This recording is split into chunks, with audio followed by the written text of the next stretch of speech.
Incredibly, despite his head wound, Campbell is sitting straight and alert as he maneuvers the aircraft. Was it just a graze or something? What's going on, you bunch of heathens? We are back with another Yarn Hub video. This one called when a B-17 crew had a fist fight during a dogfight. And holy shit, y'all weren't kidding. This sounds exactly up my fucking alley. The original video will be linked down below. So let's jump in. It's the 26th of July, 1943. And in the cockpit of his B-17, Ruthie 2, is co-pilot, Second Lieutenant John Morgan, and his good friend, Captain Robert Campbell. God, it's even gotten better from the last one. Or at least on par with it. Holy shit, I love these guys' animation. On their way to attack Germany. But they've barely made it over the North Sea when Morgan sees enemies up ahead. Bandits, 12 o'clock high. A lot of them. Swarming towards that is a lot of them. 150 German fighters. Ready up, boys. Behind the pilots, Engineer Staff Sergeant Tyre Weaver climbs. Yes, I'm so glad. I'm really glad. I don't remember when they started doing this. I think I mentioned it already before in one of my other things, in my other videos on them. I really like that they've started adding in pictures. Like, I really fucking do I really like that. That's a nice tidbit. And it gives me a better look into who they actually were. I like that. Climbs into the top turret and lines up his guns. The enemy flies in a straightening level with the flying fortresses. It's the best angle to hide from as many guns as possible. On the right side cheek gun, Second Lieutenant Keith Koski shouts out the enemy position. Bandits, 1 o'clock level. And he is the first to open fire. And be careful, you go strafe your... Careful, buddy! Damn! You strafing your buddy right here. B-190s shoot their 20mm cannons and machine guns, and German shells streak across the sky, headed directly towards the Ruthie 2's cockpit. Oh shit, slow-mo. Morgan flinches as the enemy fire crashes into his position. I fucking flinched too. Weaver cries out in pain as a 20mm shell strikes him on the left shoulder, but a single bullet finds its mark directly at 20 mil to the shoulder? Holy shit, you're lucky that arm's still attached. Holy fuck, that's big. the head of Captain Campbell. Oh, Campbell's head's gone. Ain't no way it's still there. B-190s roar past the battered B-17 and pepper its fuselage with shells. As they pass through the box formation of B-17s, it seems like the entire formation is stirred to life as gunners try and hit the passing God, Germans. this is epic. On the flight deck, Morgan is stunned as he takes in the devastation inside the cockpit and the gruesome scene. Whoops, didn't mean to do that. Let me move. Oh, sorry. Let me move some shit around so you can actually see the...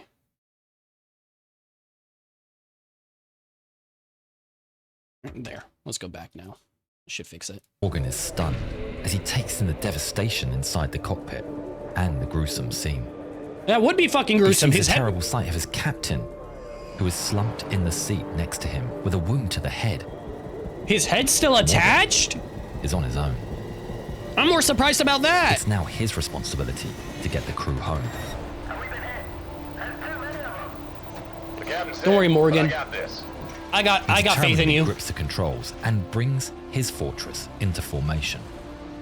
But suddenly, he's shocked as the yoke moves in his hands. Morgan feels the controls move as the bomber banks hard to the left. He fights back and looks over at his captain. Incredibly, despite his head wound, Campbell is sitting straight and alert as he maneuvers the aircraft. Was it just a graze or something? As FW-190s come screaming towards the fort, Campbell banks hard to the right. It's the opposite of what he should do. The maneuvers push them out of formation. Bob, what are you doing? Keep formation. We're dead if we're on our own. Campbell doesn't reply. He must just be completely out of it. He suffered severe brain trauma. His skull is shattered and is bleeding. He doesn't hear Morgan. Bob, hold formation. More BF-109s come roaring over the B-17, and Campbell throws the plane into yet another aggressive maneuver. At the back, the gunners hold on for dear life, the growing number of casings rolling across the floor. And they almost lose their footing. With colossal effort, they still manage to get their guns on target and keep sending as much Dude, lead hats off at the to enemy them. as they possibly can. That could be fucking hard. In the nose, Koski holds down the trigger of his machine gun as targets approach from all directions. The intercom's awash with callouts as they fight for their lives. Suddenly, he sees the turret gunner, Tyre Weaver, fall beside him and collapse on the floor. Koski immediately rushes to his aid. He finally fell out of the finds turret? Weaver's left arm has been shot off and is bleeding Oh no, so it heavily. is gone. Weaver, Okay. stay with me. He tries to administer as much aid as he can, but he knows that the injuries are too severe and there's no way that Weaver's going to make the 4 hours back to England. And Weaver himself knows it. He's weak and in severe pain. Oh. That is sad. Knowing for a fact that you're not going to make it the flight back and knowing you're going to die. That is sad. Oh, fuck. He catches Koski's attention. He points at himself, then at the hatch. He wants to bail. Koski is torn. Even if Weaver survives the jump, there's no guarantee the Germans won't leave him to die. But he quickly realizes it's his only chance. I mean, that is a pretty good point. Like, that if that's your best chance at getting aid because you can't get the 4 hours back. I mean, it's die or become a POW, I guess, or have a chance at becoming a POW. I mean, I'd probably take the Outside, chance. The mayhem of fighters continues, and the sounds of machine gun chatter as enemies I probably wouldn't pass have even by thought of it, though, so incredible that's speeds. smart. A BF-109 fires a burst of shells across the length of the Ruthie 2. They detonate in the thin skin. Like, comment, subscribe, The guys. resulting damage takes out the intercom for the entire plane. But even worse, the oxygen supply for the rear half of the plane is punctured. In the Oh, cockpit, shit, Morgan that's is not good. still wrestling with the controls and fights desperately to keep the B-17 in formation. He's attempting to counteract Campbell's erratic inputs. Come on, Morgan, you got this. But it's not working. The plane is all the while falling further out of formation. Morgan feels the weight of command on his shoulders. He has to get his captain off the controls. He reaches over to the wounded captain to pull him away from the yoke. You got this, Campbell Morgan. still has his strength and immediately resists. Give me the controls, sir. Morgan tries to pry him away, but Campbell doesn't budge. With one hand, he makes a fist and punches. Oh, shit, I paused it at the right time. Honestly, at this point, I was going to say, I think Morgan's just running on fucking base instinct. Doesn't know where the fuck he's at. Oh, Morgan tries fuck. to pry him away, but Campbell doesn't get back budge. to this. With one hand, he makes a fist and punches Morgan straight in the face. Morgan is shocked, furious, and in despair. I'd be pissed too. Motherfucker really just Robert pinched Campbell me? doesn't comprehend what's happening. On some deep level, in his injured brain, he's still in command and fighting for the lives of Yeah, his crew. he's completely out of it. With intense fury, he repeatedly punches Morgan, a flurry of blows striking him on the head and torso. Oh, shit. Please, let me have control. But Campbell is undeterred. He punches Morgan in the eye, followed by another punch in the jaw. Come on, Morgan, you got Morgan covers this. his head with his arm and leans as far from Campbell as he can. But then he sees that in his anger, Campbell has stopped working the controls. Pushing through the painful punches, Morgan grips the yoke and starts maneuvering the aircraft back up towards the formation. Meanwhile, in the nose of the aircraft, Koski finishes tightening the parachute on Weaver, who is fading quickly. He pushes open the hatch and is blasted by the freezing air. Looking down, he can see a German city in the distance. He shuffles Weaver forwards and places a parachute ripcord in his hand. But barely conscious, Weaver pulls early and the chute flops on the floor. No! Koski is mortified. Weaver can't miss this city. Come on, or his Weaver, you got already this. slim chances will be gone. Completely out of time now, Koski takes the parachute and jams it under Weaver's arm. Shitty before situation. pushing him Let's out of hope the it fucking plane, opens. praying that it will open and his friend will be saved. Did he just fucking At kill the his rear, friend the by pushing him gunners out a still fucking fight, plane? but the leaking oxygen tanks are running out. They can feel the early symptoms of hypoxia. Their decision-making is getting slow. Their shots become less accurate and they start to feel sleepy. Oh, not good, not good, not good. But without the intercom, there's no hope of the men being heard. Their vision blurs and balance wanes. Oh shit, one guy down. Machine guns, firing at the blurry forms of aircraft. But one by one, they collapse. The remaining waste gunner pleads for oxygen over the broken intercom one last time before everything goes dark. Everyone behind the bomb bay has fallen unconscious, except the ball turret gunner, who continues to fight, unaware of what's going on above him. The Germans empty the last of their ammunition at the Americans. The B-17 shudders and shakes as the Germans break off their attack. But in the cockpit, the battle continues. Morgan keeps taking hits. Come on, Morgan, you got Campbell. this. Welts and cuts are one good appearing smack over and the dude him, will probably go realizes out. He can't take much more. Morgan strikes out, attempting to restrain Campbell's arm, but he fails, and Campbell lands a punch into Morgan's mouth. Oh, He feels fuck, something that would have loose fucking hurt. and spits it out. He It's knocked tooth. out my fucking tooth! Campbell, you bitch! Can't keep flying like this. He needs to end it.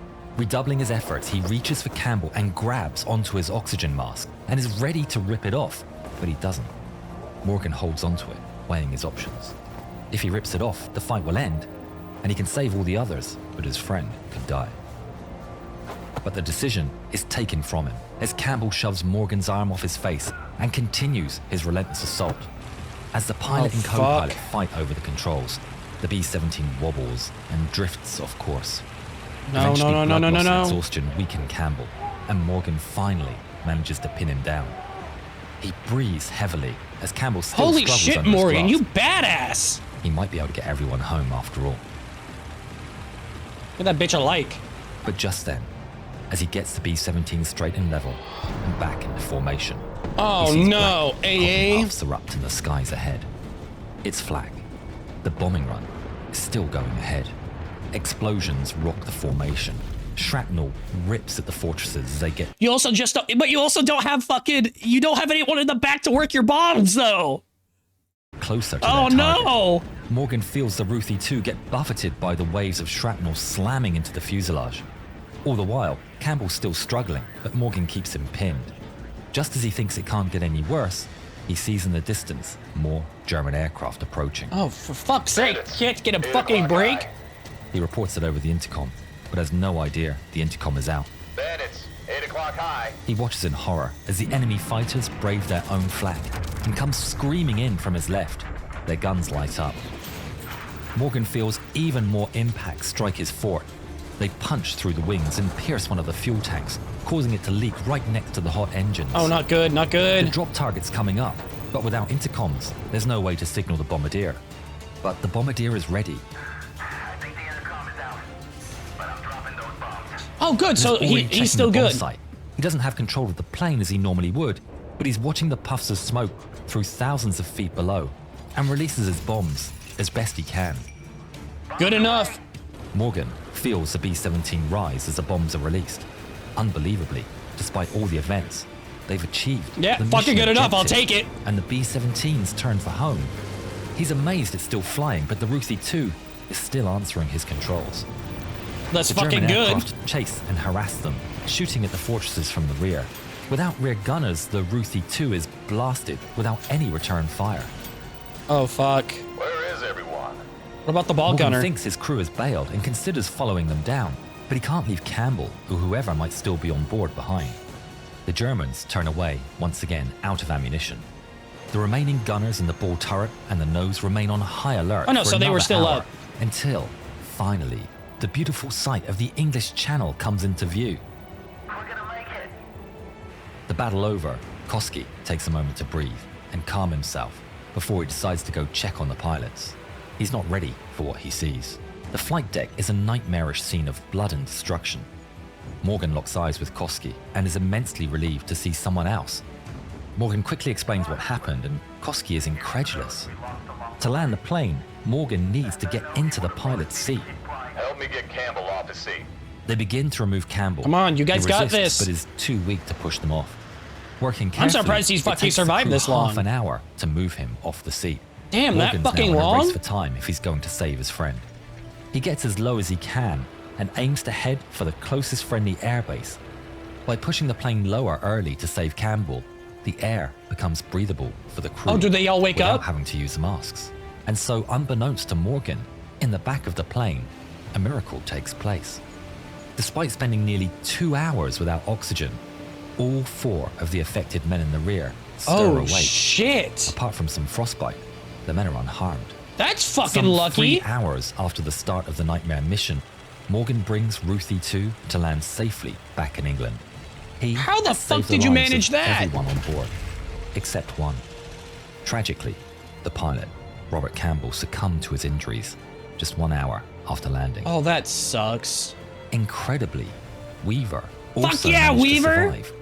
Thanks to Koski, who helped him bail out of the aircraft, Weaver received immediate medical attention upon landing and became a POW. He survived the war and lived to the age of 74. Fuck For his yeah, that's unwavering determination, awesome. John Morgan earned the Medal of Honor for his actions. Yo, Morgan actually got the... Oh, that's so cool. 1 KIA out of that entire shit show. Holy Did you hear fuck. about the B-17 tail that landed with the gunner inside? Watch this film. Yes, I did and watch find it. out all about it. Yeah, I did watch it. I'm pretty sure that's up on my channel. You should definitely check it out. That's a good one. Fuck, this was a good video. Yarnhub doesn't fucking miss. God, I love them. Make sure you guys check out the original. It'll be linked down below. Like and subscribe if you want to see more of me. Until next time, take care of yourselves. See ya.